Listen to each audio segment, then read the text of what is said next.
Daniel, pas trop difficile la vie de bureau ce matin? C'est une super bonne idée. On est venu prendre notre petit café puis faire un petit peu de boulot. Là. Mais c'est samedi, là. On est quand même relax.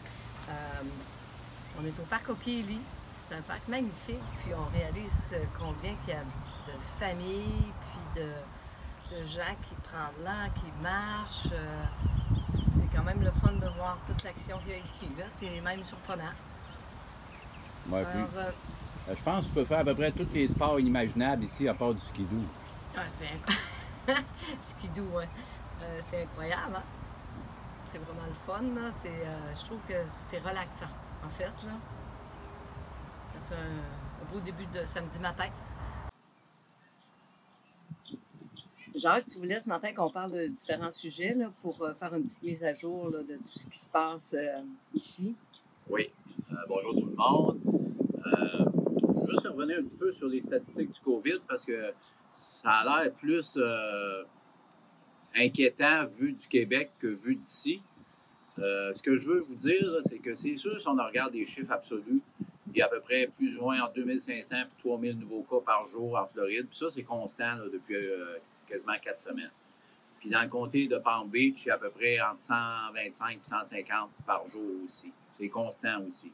Mais quand on regarde des statistiques, il n'y a pas plus de cas positifs en proportion des tests qui sont faits. Comme je vous donne un exemple, en Floride, le pourcentage, c'est plus ou moins 4,4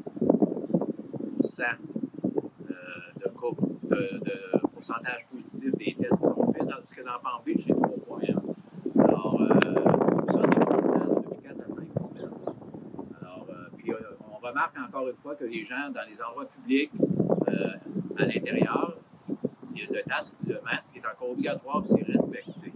Là, on est dans le magnifique parc O'Keely, comme Daniel vous disait. C'est sûr qu'on est en plein air, puis il y a beaucoup de monde qui n'a pas de masque.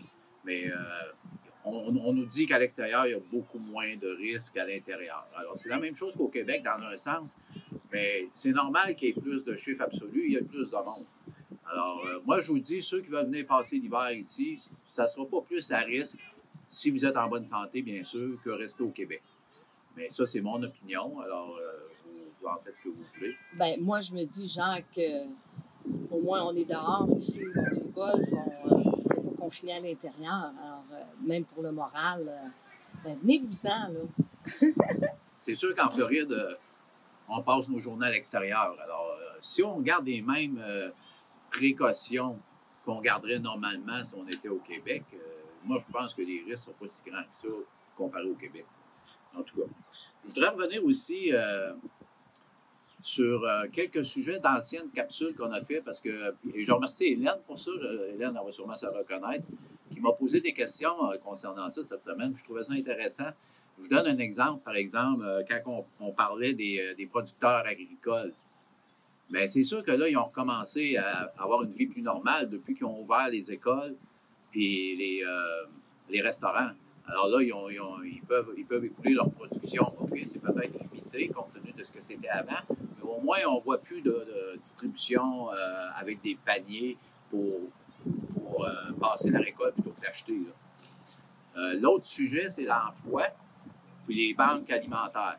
Les banques alimentaires, on en avait parlé dans une capsule aussi dans le passé. Les banques alimentaires, c'est sûr qu'on en a encore de besoin. Ça, c'est beaucoup relié au taux de chômage. Mais encore là, le taux de chômage dans Palm Beach County, il est passé de 11,1 qui était en septembre, au début septembre, fin août, début septembre. Et là, on est rendu à 7,9 Alors, oui, il y a encore du monde qui ont besoin de banques alimentaires, puis le comté a voté un budget de 5 millions de dollars pour les aider. Alors, pour une famille de 2, il leur accorde une carte de débit de 400 dollars. Pour une famille de 4, c'est 800 dollars, puis une famille de 5 et plus, c'est 1000 dollars. Alors ça les aide aussi à aller acheter de l'épicerie. Par semaine ou par mois? Une fois. Ah, OK. Ouais, il faut qu'ils s'enregistrent, qu'ils prouvent qu'ils en ont besoin, qu'ils ont été atteints d'une façon ou d'une autre par la COVID, soit économiquement ou au niveau médical. Puis le comté va les aider. À date, ils ont distribué près de 800 000 sur les 5 millions disponibles. Wow. Fait que ça, c'est une bonne chose. Puis, il y avait aussi la question des itinérants. Bien, justement, je suis passée là, devant O'Keely, Melaleuca, je veux dire, où est-ce qu'on avait fait la vidéo avec toutes les tentes. Puis, je voulais regarder qu'est-ce qu'il y en était. Toi, Jacques, est-ce que tu as regardé un petit peu? Ouais. Où est-ce qu'ils sont rendus? Ils les ont finalement relocalisés. Je ne sais pas si ceux qui sont familiers de Palm Beach County, c'est dans le coin de ce qu'on appelle le fairground, là, où il y a des expositions et des salons. Il y avait un ancien centre correctionnel qui était là, que le comté avait fermé, mais décidé de garder pour un abri en cas de soit un ouragan ou un autre sinistre qui aurait besoin de relocaliser du monde. Alors, ils les ont installés là. Il y a 125 lits. Ils ont tous les services sociaux nécessaires. Ils sont logés. Il y a au côté hygiène aussi, il y a les douches et tout. Puis s'il y en a qui veulent travailler, ils les aident à trouver de l'emploi. Puis il y a même des shuttles qui les emmènent à leur travail. Alors, je pense que le comté a fait une belle job là-dedans pour s'occuper des itinérants. Puis Dieu merci, ils en ont besoin.